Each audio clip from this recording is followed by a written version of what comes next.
Gandang araw na naman mga kabutcher. Magkaroon naman tayo para matutunan kayo kung paano kayo magtabas dito ng tupa. Galing sa New Zealand, nakita nyo yung apron ko, silver front. Kaya shoutout dyan sa mga butcher na nasa New Zealand na mga kampanya nila ng silver front. Panoorin nyo paano magtibahin. Isa-isahin ko mga kabutcher. Unahin ko ito shoulder.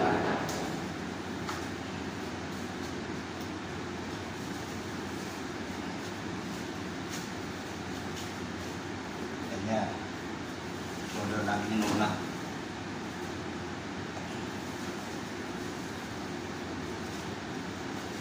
Kaya kailangan matuto kayo sa ganito mga kabutcher. Kaya may ganyan.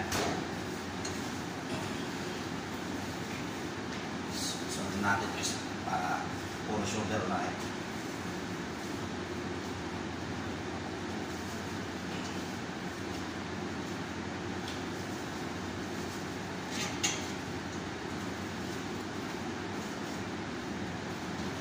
Nakita niya mga kabutcher.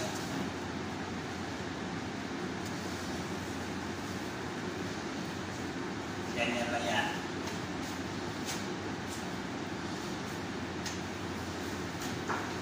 Mas kunting trim dito kasi kukunin natin yung rib chops nya tsaka yung rib chops nya mga kabutcher.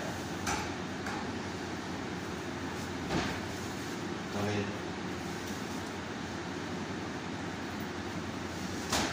Ganyan lang yan mag-iwa dito mga kabutcher. Kaya kailangan lagi kayo nanonood para pag nandito na kayo alam niyo na yung gagawin niyo mga kabutcher. Hindi na rin kayo mahirapan.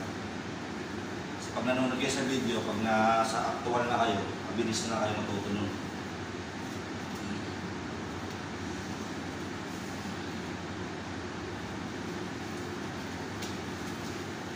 Yan mga kabutcher. Hatiin natin yan. Ito rin.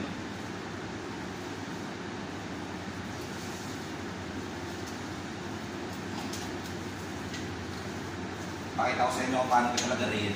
Kukunin natin yung rib chops tsaka ano niya. Rib chops tsaka yung lamb ribs. Then next.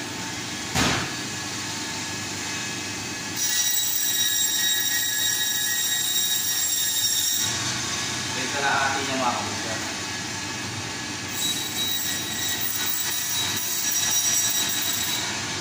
Bali ito yung lamb ribs niya. Tsaka itong rib chops niya mga kabutcher.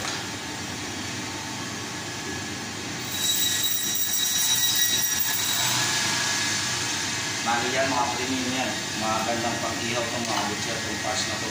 Lalo na ito. Lamb chops. Pakita ko naman ito. Ano?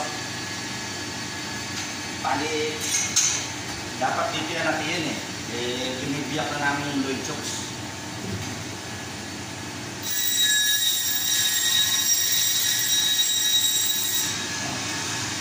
Bali ito yung loin chops niya dito sa may joint. Dito. Bali ito yung whole leg. Kaya bali ito yung cuts yan. Pakita ko ulit sa'yo.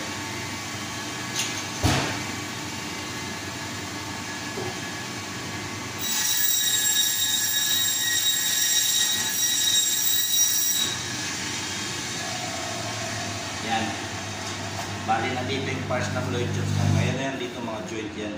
Kita niyo yung puti na yan, joint niya. Kaya hanggang dito yan, bali ito, whole leg, tsaka yung loin chops. Kaya hanggang dito lang mga kabutcher, sana may matutunan kayo. Okay, God bless mga kabutcher.